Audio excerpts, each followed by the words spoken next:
అందరి ఇంట్లో ఉండేది ఏంటి? ఫ్రిడ్జు. అందరి ఇళ్లల్లో ఇది ఉండాల్సిందే. మన ప్రయాణాలు తీయాల్సిందే. ఫ్రిడ్జు ప్రయాణాలు తీయటం ఏంటి అని పేస్ అలా పెట్టకండి. మన ఆరోగ్యాన్ని పాడు చేసే ఫస్ట్ పరికరం ఫ్రిడ్జు. ఫ్రిడ్జు ఎంత డేంజరో ఆరోగ్య నిపుణులు ఏం చెప్పారంటే, జర్నలిస్టులు ఏం చెప్పారంటే, చల్లటి పదార్థాలు తినటం ద్వారా పోషక పదార్థాలు మనం తినాలి అంటే ఫ్రెష్గా ఉన్నప్పుడే తినాలి. ఏమన్నా మనం ఏమైనా తినాలంటే పోషక పదార్థాలన్నీ మనకి పోకుండా ఉండాలంటే ఫ్రెష్గా అప్పుడప్పుడు చేసుకొని తినాలి. ఫ్రిడ్జ్లో పెట్టి తినకండి అని చెబుతున్నారు. ఫ్రిడ్జ్లో పెట్టి తినటం ద్వారా దాంట్లో ఉన్న పోషక విలువలు కాస్త పూర్తిగా తగ్గిపోయి విషాలైపో విషవలయం అయిపోయి ఆహారంగా విషంగా మారిపోయే అవకాశం ఉందని ఆరోగ్య నిపుణులు చెబుతున్నారు. విషంగా మారే అవకాశాలు ఎక్కువగా ఉన్నాయంట. ఫ్రిడ్జుల్లో రోజులు తరబడి పెడుతున్నారు కదా, ఆ రోజులు తరబడి పెట్టినవి కనుక తింటే పోషక పదార్థాల మాట దేవుడెరుగు, అసలు ఆ పెట్టిన పదార్థమే విషం అయిపోతుందని చెబుతున్నారు. మనకేమో బాగా అలవాటైపోయింది, చల్లగా ఉంటేనే తినగలుగుతున్నాము. పిల్లల దగ్గర నుండి పెద్దవాళ్ళ వరకు వేడిగా ఉంటే వద్దు, చల్లగా ఉండాలి అంటాం అలవాటైపోయింది అని. ఎంతవరకు అంటే ఇది ఎంతవరకు కరెక్ట్ అంటే మీరు ఒక్కసారి ఆలోచించుకోండి. ఈ ఫ్రిడ్జ్లో తినటం ఎంతవరకు కరెక్టో ఒక్కసారి ఆలోచించుకోండి. దాని గురించి చెప్పుకుందాము. మనము మామూలుగా ఏ ఆహారం అయితే నమిలి మింగాలి, ఆహారం ఎవరైనా బాగా చక్కగా నమిలి మింగుతారు. లోపల లాలాజలము కొన్ని క్రిములను అడ్డుకుంటుంది అలా నమిలి మింగితే. మన కంఠంలో ఒక జిగురు లాంటి పదార్థం ఉంటుంది. మన బాడీకి మనం తీసుకునే ఆహారంలో మనల్ని ఫరక్ట్ చేయటానికి మెకానిక్గా అది పనిచేస్తుంది.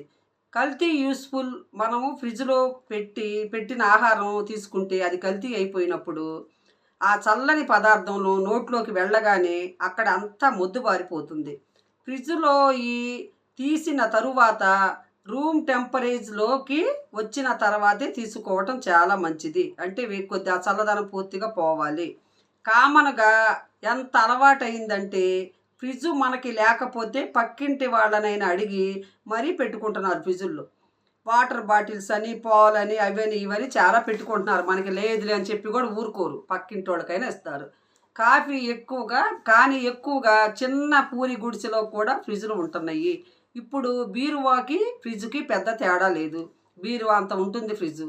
మేము చిన్నప్పుడు మాది ఉమ్మడి ఫ్యామిలీ అండి, 10 మంది ఉండేవాళ్ళమే ఇంట్లో. 6 గంటలకే భోజనం చేసేవాళ్ళమే. 7 గంటలకి బిచ్చగాళ్ళు వచ్చేవాళ్ళు అండి. అప్పుడు ఆ రోజుల్లో, ఇప్పుడు లేరు, ఇప్పుడు పగలు వచ్చేవాళ్ళు కూడా లేరు. ఆ రోజుల్లో నైటు పొద్దుగూకిన తర్వాత 7 గంటలకి బిచ్చగాళ్ళు వచ్చేవాళ్ళు. అన్నం పెట్టండి అమ్మ, మాదాకోలం అమ్మ అని చెప్పి ఆ రోజులు ఎక్కువ వచ్చేవాళ్ళు. మేము చిన్నప్పుడు ఆ రోజుల్లో నైట్ ఎక్కువగా వచ్చేవాళ్ళు. పిల్లలు నిద్రపోయేవాళ్ళమే. మమ్మల్ని లేపి కూర్చోబెట్టి అన్నం పెట్టేవాళ్ళు అండి మమ్మోళ్ళు. పెద్దవాళ్ళు మాత్రమే 6 గంటలకు తిని మా నాన్నమ్మ వాళ్ళు మా నాన్న వాళ్ళు ఏం చేసేవాళ్ళు, అన్నం తిని బయటికి వెళ్ళిపోయేవాళ్ళు. ఏమైనా పని ఉంటే తిని వెళ్ళేవాళ్ళు. కరెక్ట్గా 6-7 గంటల లోపు తిని పని ఉంటే బయటికి వెళ్ళి చూసుకొని వచ్చి 9ంటికైనా 8ంటికైనా 10ంటికైనా అట్ట పడుకునేవాళ్ళు. తింటాం మాత్రం 7ంటికల్లా తినేవాళ్ళు. ఇంట్లో మేమందరం 10 మంది నెంబర్స్ ఉండేవాళ్ళము. మాది ఉమ్మడి కుటుంబము. అందుకని పెందలాడి మా నాయన ఏం చేసేది, పొద్దుగుగుతుంది, పొద్దుపోతుంది, లేవండి, పని కానివ్వండి, అన్నం తినండి, గబాల పని అవ్వండి, పడుకునే టైం వస్తుందని చెప్పి గొడవ చేసేది. అందుకని అందరు గబగబా పనులు చేసుకొని చక్కగా 6ంటికల్లా అన్నం తినేసి, 6-7 గంటల లోపు కల్లా అన్నం తినేసి చక్కగా బయట మంచాలు వేసుకొని చక్కగా అందరం చల్లగాలికి పడుకొని ప్రశాంతంగా కబుర్లు చెప్పుకుంటా చక్కగా మాట్లాడుకుంటా పైన నక్షత్రాలు లెక్కేసుకుంటా. మీరు నమ్మరు కానీ నేను చుక్కలు లెక్కేసేదాన్ని. నేను చిన్నప్పుడు పడుకొని చక్కగా లెక్కేసుకుంటా పడుకునేదాన్ని. తెలియదు కదా అప్పుడు, అట్ట నక్షత్రాలు లెక్కేసుకుంటా పడుకునేదాన్ని. అంత చక్కగా అంత హ్యాపీగా. అప్పుడు ఏ ఫ్రిడ్జులు లేవు, ఏ ఫ్రిడ్జ్లో పెట్టుకునేవాళ్ళం కాదు. ఫ్రెష్గా వండుకోవడం తింటాం వేడి మిగిలితే ఎవరిని అడుక్కు తినేవాళ్ళు కానీ అదే వీళ్ళు బిచ్చగాళ్ళు కానీ అటు వస్తారు కదా, వాళ్ళకి వేసేవాళ్ళం. కూరలు కానీ అన్నం కానీ ఇవి ఉండా సరే వాళ్ళకి పెట్టేసేవాళ్ళం. ఆ టైంలో వచ్చి వాళ్ళు పెట్టించుకొని తినే టైం వాళ్ళకి తెలుసు కదా, తిన్నంగా మిగిలింది పెడతారని 7 గంటలకు అట్టు వచ్చి 8ంటికి కూడా వచ్చేవాళ్ళు. ఆ టైంలో అట్టు వచ్చేవాళ్ళు. ఆ మిగిలిని పెట్టేసేవాళ్ళం, పెట్టేసి తీసుకెళ్ళిపోయేవాళ్ళు. అలా జరిగేదండి ఆ టైంలో. ఆ రోజులు మంచి రోజులు అండి రావు అసలు. మా నాయనమ్మ ఒక పొద్దున్నే అసలు ఊరక గొడవ చేసేదిలేండి. అన్నం తిన్నాక వేడి అన్నం కుండలోంచి పొల్లించుకొని చెయ్యి కాలను నోరు కాలను అట్ట వండేసుకొని అన్నము దాని పళ్ళెంలో పడేసుకునేది. అట్నే పడేసుకొని అట్ట ఊదుకుంటా నోరు గాలను చేయగలను మూతి గాలను అట్ట మూతి కాలుకుంటా చేయి కాలుకుంటా పళ్ళెం కాలుకుంటా అట్ట తినేదండి. అట్ట తిని మమ్మల్ని కూడా అలాగే తినమనేది. ఇంకా ఏం చేసేది, జొన్నలు లేవు, జొన్నలు తీసుకొచ్చి ఒక్కోసారి మనకి వెనకటి రోజుల్లో జొన్న అన్నం తిన్న అలవాటు కదా, జొన్న అన్నం వండుకునేది. దాన్ని రవ్వలాగా చేసి అన్నం వండుకునేది. జొన్న అన్నం వండుకునేది, సొద్ద రొట్టెలు చేసేది, రాగి జావ కాసుకునేవాళ్ళం, రాగి ముద్దలు చేసి కూర వేసుకొని తినేవాళ్ళు, అలాంటివన్నీ చేసేవాళ్ళు. ఇంట్లో పాడి పంట అన్నీ ఉండేవి. పాలు తోడేసుకొని చక్కగా అందరం అన్నంలో పాలు పోసుకొని తినేవాళ్ళం అండి. మాకు సాయంత్రం అన్నంలో పాలు పోసుకొని తినటం అలవాటు. అందుకని ఇంట్లో పాడి ఉండే 2 గేదెలు, పాడి గేదెలు ఉండేవి. అందరం అన్నంలో పాలు పోసుకునేవాళ్ళం, ఉదయం పెరిగేసుకునేవాళ్ళం. అది 7 గంటల లోపు తినేది. తెల్లారి తినటం కానీ ఏమన్నా ఉండటం కానీ లేకుండా శుభ్రంగా క్లీన్ చేసేసి కాతికుతి మిగిలితే ఎవరికైనా పెట్టేసి తెల్లారి చక్కగా లేసి అంట్లు కడుక్కునేవాళ్ళం. మళ్ళీ స్కూల్కి వెళ్ళేటప్పటికి అన్నీ చేసి వేడిగా టిఫిన్లు వేసి పెట్టేది మా అమ్మ. అట్ట తినేలేవాళ్ళం. ఈ ఫ్రిడ్జ్లో పెట్టుకోవటాలు అవి ఇవ్వండి. అప్పుడు రోజులు వేరండి. ఎరువుల మీద పండించే ఆహారం, ఒడ్లు కానీ తినే కూరగాయలు కానీ ఏవైనా సరే ఎరువుల మీద పండించి చక్కగా తీసుకొచ్చి స్పెషల్గా పెట్టేవాళ్ళు. అసలు మనుషులకి ఎవ్వరికి ఏ రోగాలు లేవు. కళ్ళకు మసకలు 90 ఏళ్ళు కూడా మా నాయనమ్మ రాయిలాగా బతికింది. కళ్ళ చుక్కలాలు 90 ఏళ్ళు దాటిన తర్వాత చుక్కలాలు తీర్చుకుంది. అసలు తలకాయ నొప్పి అనేది కాదు, కాళ్ళు నొప్పి అనేది కాదు. కానీ ఇప్పుడు చూస్తున్నారు కదండి, ఎవరు పట్టినా కూడా ఒంట్లో ఓపికలే లేవు, తినటానికి తినలేరు, పని చేయలేరు. డబ్బులుంటే బతకటము, పని మనుషులను పెట్టుకొని డబ్బులు లేకపోతే ఖాళీ. ఇంకా ఇప్పుడు పరిస్థితులు అలా ఉన్నాయి. దానివల్ల సగం కారణము అందరూ ఏం చెబుతున్నారంటే ఈ ఫ్రిడ్జ్లేనని చెబుతున్నారండి. ప్రతి ఒక్కళ్ళు కూడా ఇలా అవ్వటానికి ఈ ఫ్రిడ్జ్ల మూలాన్ని ఈ ఆరోగ్యాలు ఇలా దెబ్బతింటున్నాయి అని చెబుతున్నారు. అప్పుడు వేరు, ఆ మనుషులు వేరు, అవన్నీ వేరు.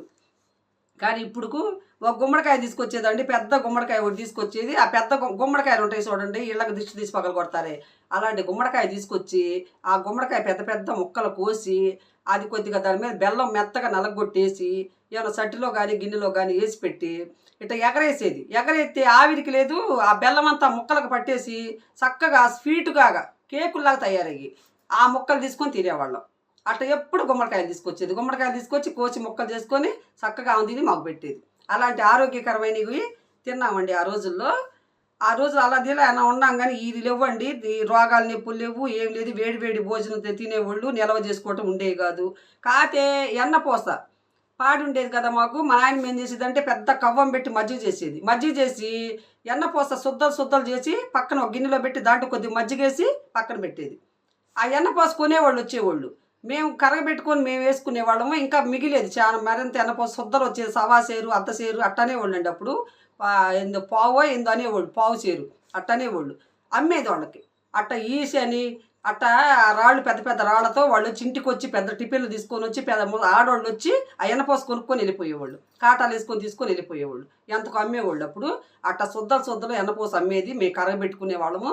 పండగకి అది సంక్రాంతి పండగ అది వచ్చేది కదా, అప్పుడు ఏం చేసేదంటే ఈ ఎన్నపోస అమ్మేవాళ్ళం కాదు, ఆ నెయ్యి అంతా కరగబెట్టి ఒక దాంట్లో పోసి ఆ నెయ్యి పెట్టి మేము అరిసెలు వండుకునేవాళ్ళం. అట్ట నెయ్యి ఎన్నపోస తప్ప ఫ్రిడ్జ్లో ఉండటం కానీ ఫ్రిడ్జ్లో నిలవ ఉండటం కానీ ఇండ్లలో ఏమీ నిలవ ఉండేవి కాదు. అసలు ఆ రోజుల్లో ఏమీ ఉండవు. వండుకోవటం తింటాం ఫ్రెష్గా. ఇంకా రోగాలు ఎక్కడి నుంచి వస్తాయి? అప్పుడు ఉండే రోగాలు 100 ఏళ్ళు పైన బతికారు అప్పుడు. ఇప్పుడే బతికేవాళ్ళు 100 ఏళ్ళు అంటే గ్రేటు. ఒకవేళ బతికినా అప్పుడు రోజుల్లో వాళ్ళు ఎవరన్నా మిగిలి ఉంటే వాళ్ళు ఉంటారు. కానీ ఇప్పుడు ఈ మధ్య పుట్టిన వాళ్ళు 50-60 ఏళ్ళ పుట్టిన వాళ్ళు ఎవ్వరు లేరండి అన్నారు ఉండేవాళ్ళు. ఎందుకంటే వాళ్ళు కూడా ఇప్పుడు ఈ కాలం మనుషుల కిందే వస్తారు. వాళ్ళకేం తెలియవు, ఈ జొన్న అన్నాలు తెలియవు, సొద్ద అన్నాలు తెలియవు. మందులతో బతుకుతున్నారు జనం. ఆ మందులు దేని మూలాన్ని వస్తున్నాయి? ఇలాంటి వాటి మూలానే వస్తున్నాయి ఆ రోగాలని. తప్పనిసరిగా ఈ ఫ్రిడ్జ్ మూలానే వస్తున్నాయండి. అలా చేసుకొని తినేవాళ్ళమి ఆ రోజుల్లో. ఏదైనా తిన్నా కూడా రుచిగా ఉండాలండి. పోషకాలు కానివ్వండి ఇవన్నీ ఒకసారి ఫ్రిడ్జ్లో పెట్టామంటే దాంట్లో ఉండే లవణాలు కానీ పోషక పదార్థాలు కానీ మెగ్నీషియం కానీ కాల్షియం కానీ అవే చాలా అవసరం అండి మనకి. మన జీవన క్రియల్లో అవి మన ఒంటికి చాలా అవసరమైనవి. అవన్నీ మనకు అవసరం. ఇంకా ఫ్రిడ్జ్లో పెట్టుకొని నిల్వ ఉంచుకొని తినే వాళ్ళకి ఫ్రిడ్జ్ మూలానే ఎక్కువ క్యాన్సర్లు వస్తున్నాయి. ఎక్కువ ఇదివరకు ఇలాంటివి కొద్దిగా ఒక మాదిరి ఎక్కడన్నా ఒకరికి వచ్చే ఇదివరకు రోజుల్లో. కానీ ఇప్పుడు ఈ ఫ్రిడ్జ్ల వల్ల క్యాన్సర్లు పెరిగిపోయాయి. ఒక డబుల్ క్యాన్సర్స్ అని అయ్యేందో పెరిగిపోయాయి అంటండి. అనేక రకాల జబ్బులు వస్తున్నాయి. అమెరికాలో వచ్చాయంటండి ఇదివరకు ఈ జబ్బులు, ఇప్పుడు మన ఇండియాలో పెరిగిపోయాయి.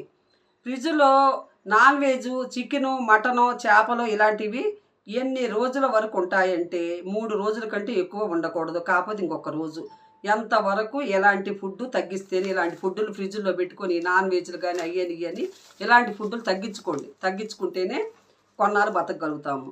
ఫుడ్డుని ఎంకరేజ్ చేయకండి, అలాంటి ఫ్రిడ్జ్లో ఫుడ్ని ఎంకరేజ్ చేయకండి. ఇడ్లీ పిండి, దోశల పిండి కూడా 2 రోజులు 3 రోజుల కంటే ఎక్కువ ఉంచుకోబాకండి.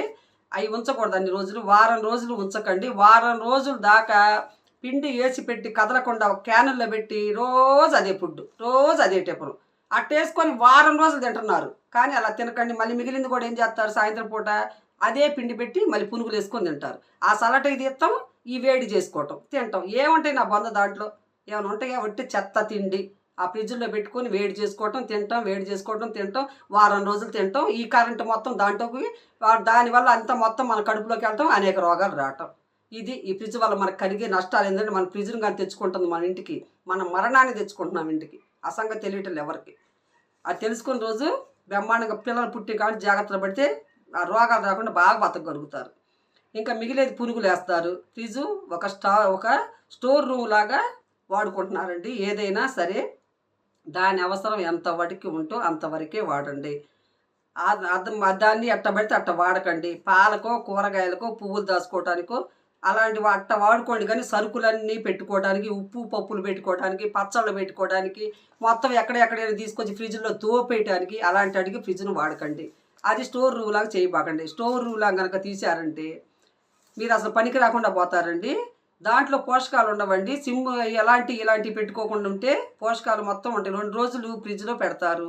ఎండగానే అభివృద్ధి ఏమన్నా సాధించుకోవాలన్నా, ఏమన్నా రోగాలు రాకుండా ఉండాలన్నా ఇప్పుడు మనం ఉండే సొసైటీలో ఈ రోగాల పాలయ్యి, ఆసుపత్రుల పాలయ్యి, మన రోగాలు పెంచుకొని మనం బాధలు పడే కంటే ఇది ఎక్కడన్నా చూడండి, సొసైటీలో ఎక్కడ పెట్టిన రోగాలు, నొప్పులు, హాస్పిటల్లో ఫుల్ అయి ఉంటున్నాయి. మీరు ఏ హాస్పిటల్లో వెళ్ళండి, ఎక్కడికన్నా వెళ్ళండి, లివర్లు పాడైపోతున్నాయి, గ్యాసులు వస్తున్నాయి, గుండె జబ్బులు వస్తున్నాయి, క్యాన్సర్లు వస్తున్నాయి.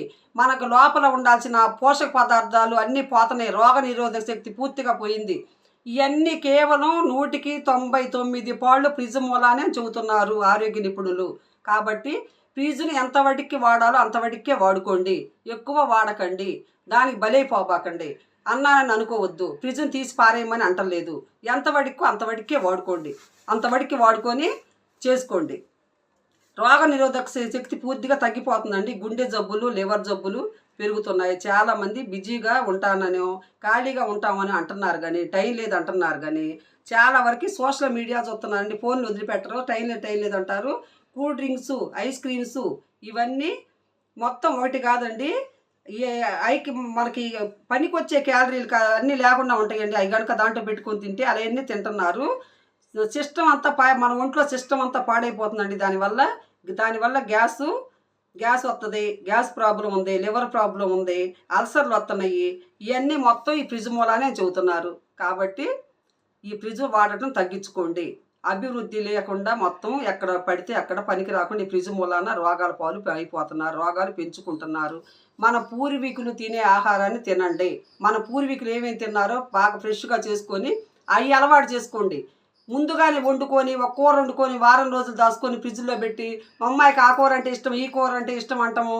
వారం దాకా అదే తింటారు. పాలు పెట్టుకుంటారు, తెచ్చుకుంటారు, ఎచ్చబెట్టుకుంటారు, తాగుతారు. పెరుగు పెట్టుకుంటారు, తెచ్చుకొని చల్లగా ఉండాలని చెప్పి ఆ చల్లటి తెచ్చుకొని తింటారు. మీరు ఏం తింటున్నారు? రోగాన్ని తింటున్నారు. చల్లటి చక్కగా తింటున్నారుగా. ఇప్పుడు ఎండాకాలం వచ్చింది కదా, వాటర్లో అవసరం పెట్టుకొని తాగుతున్నారు. ఫ్రిడ్జ్లో వాటర్ బాటిల్ తెచ్చుకొని చల్లగా ఉంటే ఒక కుండ కొనుక్కోండి. ఒక కుండ కొనుక్కొని కుండలో నిల్వ చేసుకోండి. మన మంచిళ్ళు కుండలో నీళ్ళు తాగండి. ఎంత ఆరోగ్యమో మనకి. అసలు చదువుకుంటున్నారండి, పెద్ద పెద్ద సాఫ్ట్వేర్లు ఉన్నారు, పెద్ద పెద్ద ఉద్యోగస్తులు ఎక్కడ పెట్టినా కూడా.